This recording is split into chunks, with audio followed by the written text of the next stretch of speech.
یا الله خیر کړي خدای.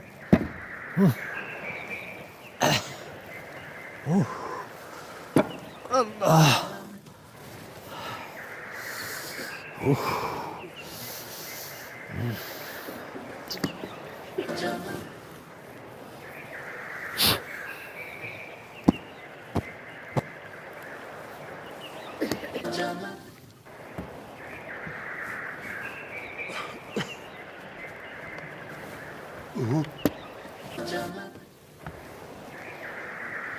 کاکا څه وایې؟ دا ټوپک ستا ده؟ څه په کار ده ده؟ څه وایې؟ هو زما ده. مالې پې ښکار کوې؟ نه بچیه، دا د ښکار ټوپک نه ده. مالې که ښکار دې وکړې مرغاوۍ ما ته هم راکړه بیا. نه بچیه، ښکار پې نه کوم، دا د ښکار ټوپک نه ده. زه خپل کار کوم، ما پرېږده خپل کار ته. کاکا خیرتمند غرونو کې پې لیوان ولې؟ لا حول ولا. نه بچیه، نه لیوان ولم نه مرغان ولم. او دا د لیوانو د مرغانو ټوپک نه ده. دې څه شي ده نو؟ نو ته څه کوې چې د څه شي ده؟ پرېږده، زه خپل کار کوه. زه ځم هلته بې دغه ما یاله اوبه خوشې کړې وې هغه اوس بند وې نسي زه لاړم. ځه لاړ شه، خپل اوبه کار کوه خپل پټو باندې. څه زموږ په زخمونو باندې مالګه دوړی.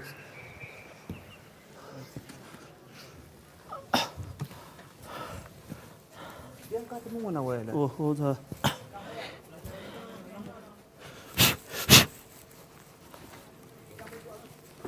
السلام علیکم. وعلیکم حاجي سلام. صاحب ښې؟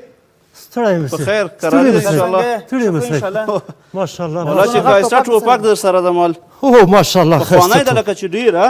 والله بچیه پخوانی ټوپک ده، ښایسته ټوپک دا ده. څونه غټ دی دغونه غټ داستان به هم لري نو. او دا خو بچیه دې پورې ډېرې قصې پرتې دي. دا د اتمان په ځواني کې د ښکار ته اخیستی دی که نه؟ نه وراره، دا د ښکار ټوپک نه ده. بس د دې قصه خو ډېره غټه ده، زه به تاسو ته څه ووایم. نو دا داستان یې لږ موږ ته نه بیانوې؟ داستان یې بیان کړم، تاسو زما د خبرو د اورېدلو توان لرئ؟ ولې نه حاجي صاحب، موږ خو به ولې نه په ډېر شوق سره به ستا خبرې واورو که قصه راته وکړې. راځئ راځئ زما دې څنګ ته اجازه ده؟ کښېنئ. دغه څنګ ته به دې کښېنو حاجي راځه صاحب. بچیه کښېنئ. ماشاءالله چېرته وظیفې لرئ؟ موږ خو حاجي صاحب مجاهدین یو، په دې کنډک کې مو وظیفه ده. دا ستاسو کلي نه پورته کنډک چې ده دلته وظیفه لرو. ماشاءالله ماشاءالله، ډېر خوشحاله سم. سلامت اوسئ، خدای دې ژوندی لره. زه تاسو حاجي صاحب. زه تاسو ته ځان ته چای واچوئ. نه، نه تاسو ځان ته چای واچوئ، دا ګوړه مور سره واخلئ. نو زموږ د سودا کړه چې د ټوپک تر شا څه قصه پرته ده. یاره بچیه، دا ټوپک خو ډېر یو لوی داستان ورپسې پروت ده. زه به تاسو ته د کوم ځای نه شروع کوم، هسې نه چې زړه م تنګ سي رانه وتښتئ. نه نه حاجي صاحب، موږ یې په شوق سره اورو ستا خبرې، او بس ته قصه راته وکړه. بچیه ډېر کلونه وړاندې، ستاسو خو به نه په یادېږي، خو ستاسو د پلارونو نیکونه یادېږي چې زموږ په وطن باندې، په دې ګران افغانستان باندې د شورویانو برید وسو. سور سیلاب راغله، سور سیلاب حمله وکړه په دې وطن باندې. نو په هغه وخت کې زموږ لاس ډېر خالي و، چا سره توره په لاس و، چا سره تبرګی په لاس و، چا په لرګو باندې، چا په تورې باندې، چا په چاړه باندې. ډېر کم ورونو سره زموږ داسې مازې مازې یو ټوپک پیدا کېده چې موږ د شورویانو په مقابل کې جنګېدلو. په هغه وخت کې شورویانو سره ډېر غټ قدرت، توپونه یې درلودو، ټانک یې درلودو، تیارې یې درلودلې. زموږ په دې ګران وطن باندې بس برید به یې کوو. یعنې تاسو ټولو دا رقم ټوپک هم نه درلودل؟ یاره دا رقم ټوپک خو ما ته ویل چې ډېر په سختۍ پیدا کېده. بعضې کسانو سره که دا رقم ټوپک و، خو بیا هم الله دې هغوی وبخي، او که ژوندي وي الله دې وساتي. بیا هم دغه وطن یې په دغه ټوپک باندې و، په خپل هغه خالي لاس باندې دا وطن یې وساتل. او بله خبره حاجي صاحب، بچیه دا ټوپک اول هم ستا و، د اول نه که دا د یو چا د لاس یادګار در سره پاته دی؟ نه بچیه، ډېره نازه ما تا ته ویلې چې دا ټوپک خو ډېر غټه قصه لري. دا زما د ملګري عبدالرحمن خان نومېده. عبدالرحمن خان ما سره په سنګر کې یو ځای و. ډېر یو ځوان طبیعته ملګری مې و. دا ټوپک د هغې د لاس نښه ده. په کوم ورځ چې شورویانو موږ باندې حمله وکړو د ټانګونو سره راغله او ډزې کولې، ګړم ډزې کولې. د سنګر په دې خوا به مرمۍ لګېده، د سنګر په خوا به مرمۍ لګېدل. او دا عبدالرحمن منډه کوله. ما ویل چې عبدالرحمانه غلی شه، منډې مه کوه، تا سره دا یو ټوپک ده او ما سره یوازې په لاس کې یو توره ده. دا په سنګر کې؟ په سنګر کې. عبدالرحمن ما ته ویل شاه زمانه تشویش به نه کوې، موږ سره د ایمان جذبه ده، موږ سره د دین جذبه ده. الحمدلله موږ مسلمانان یو او دا سور سیلاب نه پرېږدو چې زموږ په وطن باندې او زموږ په کلي باندې حمله وکړي او زموږ ځوانان شهیدان کړي. راوړاندې سو د عبدالرحمن خپل دې ټوپک سره راوړاندې سو. ډز یو ډز یې وکړه، دا یو شوروی ویشته. الله اکبر چغه یې کړله. ما ته ویل شاه زمانه یو مې ویشته. والې مبارک دې شه، مبارک دې شه. ډز بل یې ویشتله، وایي بل شوروی مې هم درته ویشتله او بیا یې ویل چې الله اکبر. دا درېیم شوروي باندې چې ډز یې وکړو ډز شو چې یو مرمۍ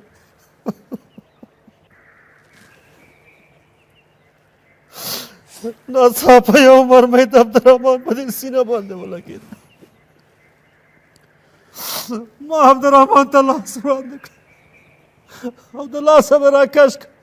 عبدالرحمنه بس که، ما تا ته ویلو چې وړاندې مه ځه، وړاندې مه ځه او تا زما نه منل او تا ډزې کولې. دوه درې خو دې ورته وویشته بس که. را دې خوا څه چې ته زخمي شوی، زه تا ویسم کلي ته چې په یو روغتون کې دې تداوي وکړمه. عبدالرحمن راته ویل چې شاه زمانه زه تداوي ته اړتیا نه لرم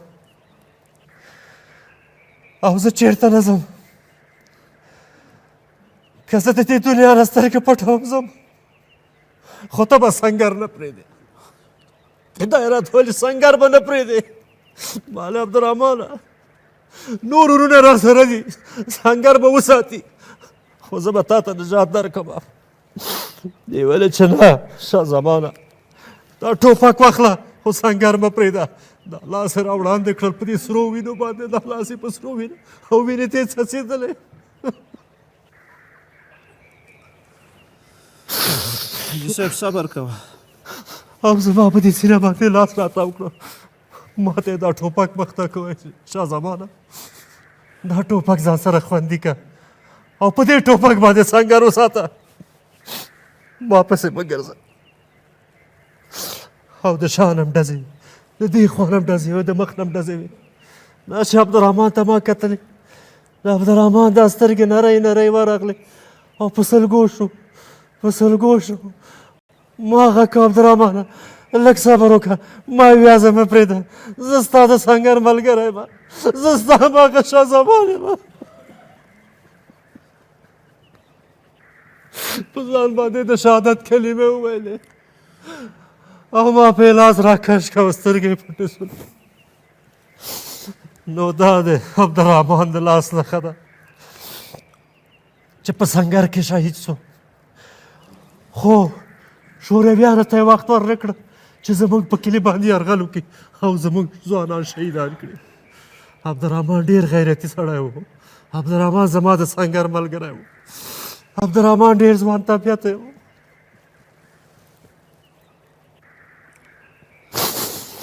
بس که حاجي صاحب واقعا چې د دې ټوپک تر شا څومره یوه تاریخي قصه پرته ده.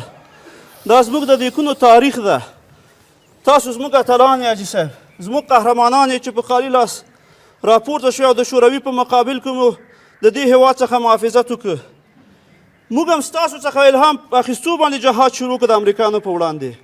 موږ هم د خپلو پلرونو او خپلو نیکونو تاریخ لوستی وو او په دې پوهېدلو چې دا وطن دوی د خپلو سرونو په قربانولو سره ساتلی دی. او کله چې امریکایانو ناټو او غربیان راغله موږ خپل مسؤلیت وګاڼه چې بیا یو ځل د دې هېواد څخه محافظت وکړو او لکه ستاسو غوندې د دوی په مقابل کې ودرېږو. ستا هغه ملګری زموږ د تاریخ یو قهرمان دی زموږ په تاریخ کې خوشبختانه داسې په زرګونو قهرمانان تیر شوي دي چې د خپلو سرونو په قربانولو سره دا وطن ساتلی دی. حاجي صاحب بچیا الله تعالی دې تاسو ژوندي لري. ته یقین وکړه دغه زموږ ملګري چې وګورې په دې کې اکثریت یې ستاسو مجاهدینو اولاده ده. پلار یې نیکې د روسانو په مقابل کې جګېدلی او زوی مسی د امریکا او ناټو په مقابل کې جنګېدلی او له دې هېواد څخه یې ساتنه کړې ده. کښېنه بچیا، زه په تاسو ځوانانو باندې ویاړم، زه په تاسو باندې فخر کوم. تاسو د وطن هغه ځوانان وئ او هغه ځوانان یاستئ چې تاسو د امریکا او د ناټو هغه د نړۍ ابل قدرت ته تاسو ماتې ورکوه، هغه هم په ګونډو کړله او دا هېواد هم خپلواک کړه او سپین بیرغ هم پرپوب کړو. زه په تاسو باندې افتخار کوم، زه په تاسو باندې ویاړم بچی. تاسو د خدای راته ژوندي لري خدای دې تا ژوندی لري او ټول شهیدان دې الله پاک وبخښي. آمین. الله تعالی دې ټول شهیدان وبخي، آمین که د روسانو د وخت دی او که د امریکایي اشغال د وخت دی. آمین. د عبدالرحمن زیارت په کوم ځای کې دی؟ بچیا هغه وړاندې زموږ د کلي غونډۍ خو به تا مې لیدلی او ولیدلې مې ده. غونډۍ شاته غټه دیره ده. عبدالرحمن خبر په ما هغه دیره کې ده او مالته ډېر شهیدان دي زموږ ورونه چې د روسانو د وخت نه شهیدان سول او ټول هم د عبدالرحمن په څنګ کې په یو قطار کې ښخ کړي دي. دا پوښتنه مې ذکر څه وکړه حاجي صاحب هو بچیا چې زموږ اکثریت مجاهدین ورونو تر اوسه پورې زیارت لا معلوم نه دی. پوهېږم هغوی ځانونه داسې باد کړل، داسې ټوټې سوله زموږ په وطن کې بچیا ډېر یتیمان پاتې سول، چې موږ ته ان زیارت څه ډېرې کونډې پاتې سولې. هغه سور سیلاب چې په دې وطن باندې حمله وکړه، هاي هاي هاي هاي هاي هاي خو زما د عبدالرحمن په زړه کې یو ارمان پاتې شو. څه شی ارمان؟ هغه ارمان یې ځان سره ګور ته ویوړو بچیا. دا ارمان یې پاتې شو په زړه کې. ما ته ویل چې شاه زمانه زه به ژوندی یم چې زه به د دغه خپل هېواد کامیابي او پیروزي وګورم او د شورویانو ماته وګورم. دا ارمان یې په زړه پاتې شو، دا ارمان یې ځان سره قبر ته ویوړو. زه شکر ده چې هغه ارمان یې بیا له شهادت وروسته خو پوره سو حاجي صاحب. نو زیارت ته به یې ورسو، خو هم به بچیا د دې بریا مبارکي ورکوو او هم به د شهیدانو روح ته دعا وکړو. زیارت ته خو به ورشو، خو ما سره یوه اندېښنه ده. څه شی اندېښنه حاجي صاحب؟ موږ ته ووایه، موږ ستا د اولادونو په څېر یو، موږ ته امر وکړه. بچیا دا اندېښنه را سره ده چې هر کال د 2025 کېږي زه د هغه شهید عبدالرحمن خان او د نورو شهیدانو په هروا باندې دعا کوم او د هغوی قبرونو ته ځم او دا د عبدالرحمن ټوپک راخلم او صافي کوم او ساتم یې خوندي کوم. خو اندېښنه را سره دا ده بچیه چې زه م سپین ږیری یم، ما کې څه دمه نه ده پاتې او مرګی خو حق ده. بلکل ټول مرګ ته پیدا شوي یو، خو د الله پاک نه با ایمان او با عزته مرګ غواړو. آمین آمین. بچیه که په ما باندې څه وشي نو نه پوهېږم چې دا د عبدالرحمن خان نښه به څوک خوندي کړي او څوک یې وساتي. حاجي صاحب ته اندېښنه مه کوه، دا ټوپک ټول ملت ته ارزښت لري. اسلامي امارت د جهادي ارزښتونو په نوم یو اداره او ریاست جوړ کړی ده چې د مجاهدینو کارنامې به هلته ثبتېږي تر څو راتلونکي نسلونه ورسي او زموږ بچیان هغه وګوري، له هغو څخه عبرت واخلي او په خپل تاریخ او خپلو پلرونو باندې وویاړي. ماشاءالله. دا ټوپک به هلته وړو او خوندي کوو به او هلته به ورڅخه ساتنه کېږي. او ماشاءالله. بله خبره دا چې زموږ مشرانو هېڅ وخت خپلو کشرانو یا اولادونو یا لمسیانو یا کړوسیانو ته داسې شی په میراث کې نه در پرېښی چې هغه دې ټیټې سترګې ماشاءالله حتما ماشاءالله. الحمدلله چې زموږ تاریخ ټول له ویاړونو ډک ده. زه په تاسو ویاړم او د اسلامي امارت د ټولو چارواکو نه منندو یم او خوشحال یم. د دوی د کور ودانې چې داسې یو ټولنه یې جوړ کړی، داسې یو ځای یې ټاکلی ده چې هغه پخواني د جهادي اثار، هغه تورې و هغه وسلې ټوپکې هلته خوندي شي چې په راتلونکی نسل د دې ننداره وکړي، ویې ګوري چې زموږ نیکونه او پلارونه په تش لاس او په دغه تور او په چړه او په داسې ټوپکو باندې او د دې وطن دښمنانو ته یې ماته ورکړی. ماشاءالله. سلامت حاجي صاحب، خدای دې مه کموه. تاسو خپل چای واخلئ، چای هم سړه سو. حاجي صاحب ستا قصه دومره مهمه او ارزښتناکه وه چې موږ څخه هر څه هېر کړه. څو شېبې موږ هماغه صحنې ته لاړو هماغه شورویان مجاهدین لکه په سترګو یې چې ګورو زموږ او ستاسې قصې ډېرې مشابهې دي موږ هم همداسې ډېرې خاطرې لرو په دې هیله چې ولیکل سي وساتل سي ثبت سي او راتلونکي نسلو ته ورسیږي انشاءالله انشاءالله د زیارت ته ورسو حاجي صاحب دا ځوانان تاسو به دا تاریخ ساتئ تاسو ته اوس دا وطن پاتې ده دا سپین بیرق حفاظت به کوئ او د سپین بیرق احترام به انشاءالله کوئ انشاءالله او د دا الله وطن په به توکل ساتئ. سره دا او بیرغ به نور ټول او د رپېږي وطن په دې هېواد دا باندې حصار دا تاریخ به ساتئ حتما حاجي صاحب او. الله تعالی دې تاسو ژوندي زیارت ته لري ورسو حاجي صاحب نو ما چای خو مو نسکو زه خو پیتاوې ته راوځم هره ورځ حاجي صاحب دغلته کښېنم. شای خو هر چېرته پیدا کېږي حجرې ته ولې به لاړ زموږ د شو. وطن د دغه قهرمان موږ باندې حق دی چې یو ځل زیارت ته ورسو او لنځې نه دعا ورته وکړو او د خپلواکي مبارکي همالته په قبر باندې ورته ووایو حجرې ته نه ځئ خیر اوسې بیا غرمه به نه د- پاتې کېږئ بیا چې ژوند وي انشاءالله رابسو خیر اوسې راځه یا الله حاجي صاحب ټوپک دا ونیسه. خوندي که ځان سره دا واخله راځه حاجي صاحب یا الله خیر کې خدا عبدالرحمن هدیرې ته ځو راځه راځئ بچیه راځئ خدای ستاسو ژوندي لري خدای دې راځئ تاسو ژوندي لري. آمین